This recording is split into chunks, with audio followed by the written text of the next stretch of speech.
Gajuwaka Mounika incidents చూసిన తర్వాత చాలామంది మగవాళ్ళు పెడుతున్న కామెంట్లు ఏంటనంటే ఆ అమ్మాయిదే తప్పు, ఆ అమ్మాయి రవీంద్రని టార్చర్ పెట్టింది, డబ్బు కోసం వేధించింది, అందువల్లే రవీంద్ర ఇలా చేశాడని చెప్పేసి అందరూ ఆ అమ్మాయినే తప్పుపడుతున్నారు. ఏమండి, ఇక్కడ ఒక విషయం గుర్తుపెట్టుకోవాలి. ఒక గవర్నమెంట్ జాబ్ రావాలని అంటే, అందులోనూ సెంట్రల్ గవర్నమెంట్ ఉద్యోగం సంపాదించుకోవాలని అంటే అది ఎంత కష్టమో మనలో ఉన్న వాళ్ళందరికీ తెలుసు. మరి అంత మంచి ఉద్యోగం ఉన్న అతను, పైగా పెళ్ళయి భార్య ఉన్న అతను ఇలాంటి కనెక్షన్లు పెట్టుకోకూడదని అన్న విషయం అతనికి ఎందుకు గుర్తు రాలేదో అర్థం కాలేదు. చూడండి, ఒక యాప్లో ఒక అమ్మాయి పరిచయం అయిందనంటే ఏం ఆశించి వస్తుందండి? డబ్బు కోసమే కదా అమ్మాయి వచ్చేది. ఆ అమ్మాయి ఇబ్బందులు ఆ అమ్మాయికి ఉంటాయి. ఆ అమ్మాయి డబ్బు కోసం ఇందులోకి దిగి ఉండొచ్చు. ఈ యాప్లో ఎవరో ఒకళ్ళు పరిచయాలు అవుతారు, డబ్బు సంపాదించుకుందాం అన్న ఆలోచనతోటి ఆ అమ్మాయి ఈ యాప్లో జాయిన్ అవ్వచ్చు. మరి మగవాళ్ళు కూడా ఈ యాప్లోంచి వచ్చిన అమ్మాయిలు ఎంత కరెక్ట్గా ఉంటారు, ఎలా ఉంటారు, దేనికోసం వస్తారన్న విషయం మీకు కూడా తెలుసు కదా. మరి అన్నీ తెలిసిన వాళ్ళు అయ్యుండి ఇన్ని సంవత్సరాలు కనెక్షన్ ఎలా పెట్టుకుంటారు అని ఈ అబ్బాయి 3 సంవత్సరాల నుండి ఆ అమ్మాయితోటి ఈ రకంగా కనెక్షన్ పెట్టుకొని ఆ అమ్మాయికి నేను 3,50,000 డబ్బు ఇచ్చాను, అయినా నన్ను డబ్బు కోసం ఇంకా వేధించింది, పైగా నా ఐడి కార్డు తీసేసుకుంది, ఇవ్వట్లేదని ఈ రకంగా న్యూస్లో వస్తుంది. ఇప్పుడు ఆ అబ్బాయి దగ్గర సెంట్రల్ గవర్నమెంట్ ఉద్యోగం ఉండి ఆ అబ్బాయి కొంచెం మంచి ఉన్నత స్థాయిలో ఉన్నాడు కాబట్టి ఆ అబ్బాయి దగ్గర నుంచి డబ్బు లాగాలన్న ఉద్దేశంతో ఆ అమ్మాయి ఆ రకంగా బ్లాక్మెయిల్ చేయొచ్చు.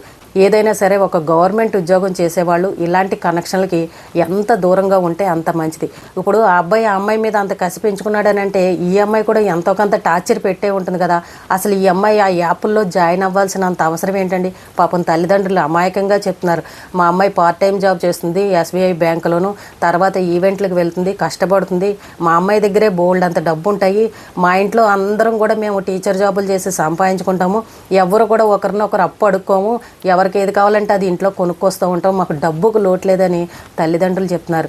కానీ ఇంటర్ చదువుకున్న అమ్మాయి దగ్గరే అన్ని డబ్బులు ఉన్నాయి అని అంటే అది నిజంగా గొప్ప విషయం అనే చెప్పాలి. మరి అలాంటి అమ్మాయి ఇలాంటి యాప్ల్లో జాయిన్ అయ్యి ఎందుకు వెళ్ళిందో నాకు అస్సలు అర్థం కావట్లేదు. తల్లిదండ్రులకి నిజంగానే పాపం ఏమీ తెలియకపోవచ్చు, కానీ ఒక ఆడపిల్ల వయసులో ఉన్న అమ్మాయి, పెళ్ళి అవ్వాల్సిన అమ్మాయి ఏం చేస్తుంది, ఎంత డబ్బులు వస్తున్నాయి, ఆ అమ్మాయి దగ్గర ఏమున్నాయి, ఇలా లగ్జరీగా ఖర్చు పెడుతుందని అంటే ఏంటి పరిస్థితి అని తల్లిదండ్రులు ఎప్పుడైనా సరే ఆడపిల్ల మీద ఒక కన్నేసి పెట్టుకోవాలి. ముఖ్యంగా తల్లులు గమనించుకోవాలి. మా అమ్మాయికి డబ్బులు ఎక్కడ వస్తున్నాయి, వెళ్ళిన చోట ఎవరు ఎంత ఇచ్చారు, వెళ్ళిన చోట ఏం పని చేస్తుంది, ఒక్కొక్కసారి నైట్ రావట్లేదు అని అంటే అక్కడ ఉన్న వాళ్ళు ఎవరు, ఎందుకు ఉండిపోయిందని ఇలాంటి విషయాలు కూడా గమనించుకోవాలి. ఏదో పిల్లలు ఎదిగారు, వాళ్ళకి అన్నీ తెలుసు, ఉద్యోగాలు చేసేస్తున్నారు, సంపాదిస్తున్నారు అని అనుకుంటాం. కానీ వయసు అనేది ఒకటి ఉంది చూసారా, ఆ వయసులో ఉన్న వాళ్ళని ఎంత డబ్బు ఉన్న వాళ్ళైనా ఎంత డబ్బు లేని వాళ్ళైనా వయసుని మాత్రం ఎవరూ ఆపలేరు. ఆ అమ్మాయి ఒకరిని ఎవరిని అప్పు అడగదు, వాడి దగ్గర 3 లక్షలు తీసుకుందానంటే అదంతా అబద్ధమని ఇలా చెప్తున్నారు. కానీ ఈ యాప్ ద్వారాగా పరిచయం అయిన అమ్మాయి దేనికోసం వస్తుందండి? డబ్బు కోసమే కదా. ఈ అబ్బాయి దగ్గర సెంట్రల్ గవర్నమెంట్ ఉద్యోగం, కొంచెం ఉన్నత స్థాయిలో ఉన్నాడు, ఎప్పుడు డబ్బులు అడితే అప్పుడు ఇస్తాడన్న ఆశతోటే ఆ అమ్మాయి వచ్చింది. ఇప్పుడు డబ్బులు అడిగింది, కొంత డబ్బు అయితే ఇచ్చాడు, ఇంకివ్వలేనని అన్నప్పుడు ఈ అమ్మాయి కూడా అతను పిలిచినప్పుడు వెళ్ళకూడదు. వీడి దగ్గరికి వెళ్తే డబ్బులు ఇవ్వట్లేదు, ఎందుకు వీడితో కనెక్షన్ ఎందుకని ఆ అమ్మాయి కూడా వదిలేయాలి. డబ్బులు ఇవ్వని వాడిని పట్టుకుని బ్లాక్మెయిల్ చేసి అతని దగ్గర వస్తువులు తీసుకొని నీ ఫోటోలు ఉన్నాయి, నీ వీడియోలు ఉన్నాయి, వాళ్ళకి చూపిస్తాను, బయట పెడతానని ఈ రకంగా బ్లాక్మెయిల్ చేయకూడదు కదా. అది తప్పే కదా. మరి ఈ అమ్మాయి తప్పు కూడా ఇక్కడ కనబడుతుంది. 3 సంవత్సరాల నుండి పరిచయం ఉంది, ఇద్దరు ప్రేమించుకున్నారని కొన్ని వార్తలు కూడా వస్తున్నాయి.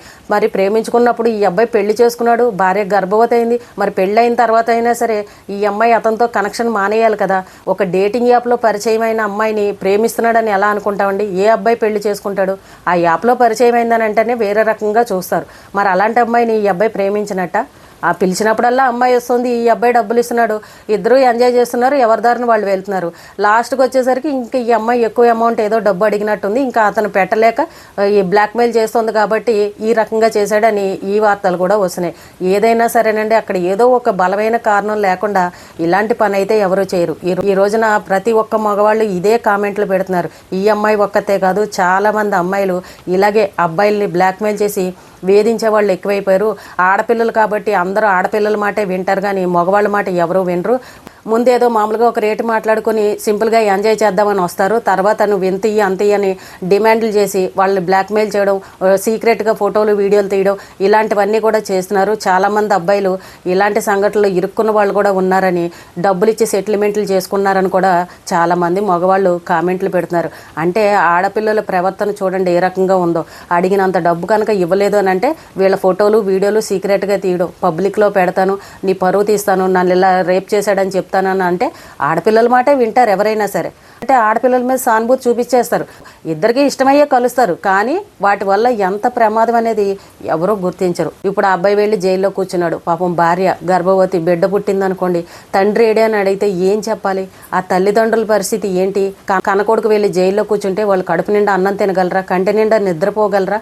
అసలైన శిక్ష ఎవరికైనంటే ఇక్కడ బయట ఉన్న వాళ్ళకి. నరకాన్ని చూస్తారనమాట. అక్కడ మనం అనుకుంటాం జైల్లో ఉన్నవాడే నరకం చూస్తారని అనుకుంటారు, కానీ బయట ఉన్నవాళ్ళు కూడా అంతే నరకాన్ని అనుభవిస్తారు. ఎందుకంటే కొడుకు జైల్లో ఉంటే ఈ తల్లిదండ్రులు ఎవరు ప్రశాంతంగా ఉంటారండి? ఇప్పుడు ఆ అబ్బాయి ఉద్యోగానికి కూడా చాలా దెబ్బ అయింది కదా. ఒక మర్డర్ కేసులో ఇరుక్కున్నాడని అంటే ఇంకా జాబ్ పోయినట్టే కదా. వీళ్ళ కూతురు పోయిందని వీళ్ళు ఏడుస్తున్నారు. వాళ్ళ కొడుకుని జైల్లో ఆ రకంగా చూసి తల్లిదండ్రులు ఏడుస్తున్నారు. ఇప్పుడు ఇదంతా తేలి ఆ అబ్బాయి సాక్ష్యాలు చూపించుకుని బయటకు రావాలని అంటే అది ఇప్పట్లో అయ్యే పని కాదు, చాలా సమయం పడుతుంది. ఒకవేళ ఆ అమ్మాయి నిజంగానే ఇలా ఐడి కార్డులు తీసుకుని డబ్బు కోసం బ్లాక్మెయిల్ చేసిందని అంటే ఎవరన్నా తన ఫ్రెండ్స్ బోల్డ్ మంది ఉంటారు. ఆ అబ్బాయి ఒక మంచి నేవీలో పనిచేస్తున్నాడని అంటే పెద్ద పెద్ద వాళ్ళే ఫ్రెండ్స్ ఉంటారు. వాళ్ళతోటి చెప్పి ఈ అమ్మాయి నన్ను ఈ రకంగా వేధిస్తోంది, ఇంత డబ్బు ఇచ్చాను, నన్ను ఇలా బ్లాక్మెయిల్ చేస్తోందని ఎవరికైనా చెప్పుండుంటే ఎవరో ఒకళ్ళు ఆ అమ్మాయిని పిలిచి సెటిల్మెంట్ చేసి ఆ అమ్మాయికి ఎంతో కొంత డబ్బులు ఇచ్చేసి ఈ గొడవని ఇక్కడతోటి కామ్ అయిపోయేది కదా. పోనీ ఒకవేళ ఆ అమ్మాయి డబ్బు అడిగింది అనుకోండి, 1,00,000 అడిగిందో 2,00,000 అడిగిందో ఇచ్చేసి ఈ గొడవని ఇక్కడతోటి క్లియర్ చేసుకుని ఉండుంటే ఆ 2,00,000తోనే పోయేది కదా. ఈ రోజున అతని జీవితం జైలు పాలు అయ్యేది కాదు కదా. అలా ఏదైనా పెద్ద మనుషుల్లో పెట్టి సెటిల్ చేసుకుని ఉంటే బాగుండేది. లేదు అని అంటే ఇంట్లో తల్లిదండ్రులకో కుటుంబ సభ్యులకో తనకి బాగా సన్నిహితంగా ఉండేవాళ్ళు ఎవరన్నా ఉంటే వాళ్ళకి చెప్పుకుని ఆ అమ్మాయిని పిలిచి మాట్లాడి చేసుకుని ఉంటే అసలు ఈ గొడవ ఇంతవరకు వెళ్ళేది కాదు. అమ్మో, ఒక పోలీస్ స్టేషన్కి వెళ్తే పరుగు పోతుంది, ఇంట్లో ఫ్రెండ్స్కి చెప్పినా ఇంట్లో తల్లిదండ్రులకి చెప్పినా తిడతారు, ఇంకా పరుగు పోతుంది, భార్యకి తెలిసిందని అంటే పెద్ద గొడవలు అయిపోతాయని ఈ రకంగా ఆలోచిస్తారు. కానీ ఇప్పుడు చూడండి, ఒక మనిషి ప్రాణం తీసేసరికి అది ఇంకా ఎంత పెద్ద గొడవ అయిందో.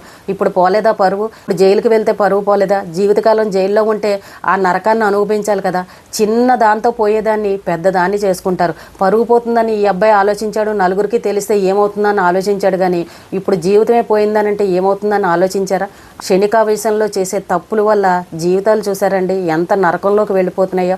నిజంగానే అమ్మాయి వేధించింది అనుకోండి, చక్కగా ఫ్రెండ్స్ ఉన్నారు కదా, ఫ్రెండ్స్ని తీసుకుని వెళ్ళి పోలీస్ స్టేషన్కి వెళ్ళి ఏమండి పలానప్పుడు నేను ఈ యాప్లో ఈ అమ్మాయి పరిచయం అయింది, మా ఇద్దరి మధ్య ఇలా ఉంది, ఇప్పుడు ఆ అమ్మాయి నన్ను బ్లాక్మెయిల్ చేస్తుందని ఒక పోలీస్ కంప్లైంట్ ఇచ్చారనుకోండి, పోలీసులు ఆ అమ్మాయిని కూడా పిలుస్తారు కదా.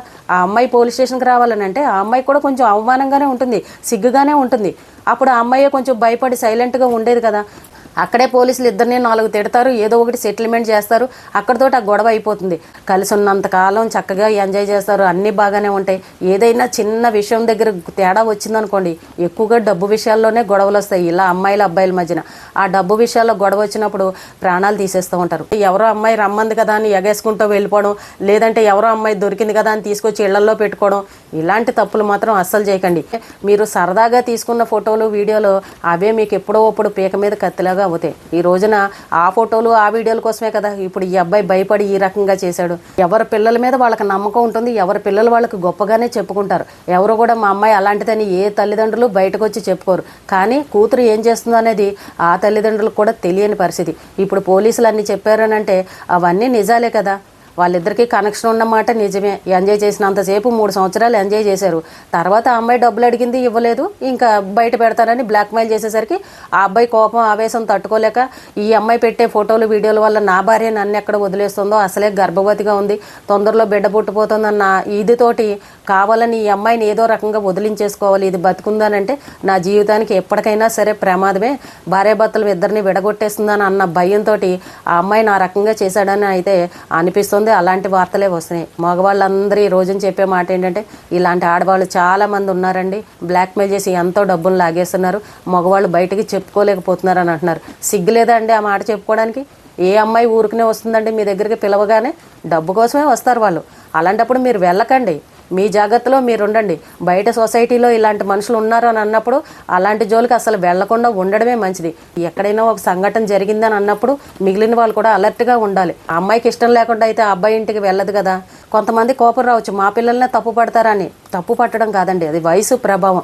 అక్కడ ఉన్న ఫ్రెండ్స్ వల్ల ఇంకొకరి వల్ల తప్పుదారిలోకి వెళ్ళొచ్చు. పిల్లలు ఎవరు కూడా తల్లిదండ్రులకు తెలిసేలాగా చేయరు, కానీ వయసు ప్రభావం ఉంటుంది కాబట్టి పిల్లల్ని ఎప్పటికప్పుడు ఒక గంట కనిపెట్టుకుంటూ ఉండండి. ఎన్ని గంటలకు వస్తున్నారు, ఎక్కడికి వెళ్తున్నారు, ఇంకా ఇంటికి ఎందుకు రాలేదు, తనతో పాటు ఫ్రెండ్స్ ఉన్నారు, వాళ్ళెవరు, వీళ్ళు వెళ్ళి చేసే పనులేంటి, ఇలాంటివన్నీ కూడా మీరు జాగ్రత్తగా చూసుకోండి. అలాగే ఇంట్లో పిల్లలు కూడా ఫోన్లు మాట్లాడుతూ ఉంటారు. ఆ ఫోన్లు కూడా ఎవరితో మాట్లాడుతున్నారు, ఏం మాట్లాడుతున్నారు అనే విషయాలను కూడా ఎప్పటికప్పుడు ఒక కన్ను వాళ్ళ మీద వేసి ఉంచండి.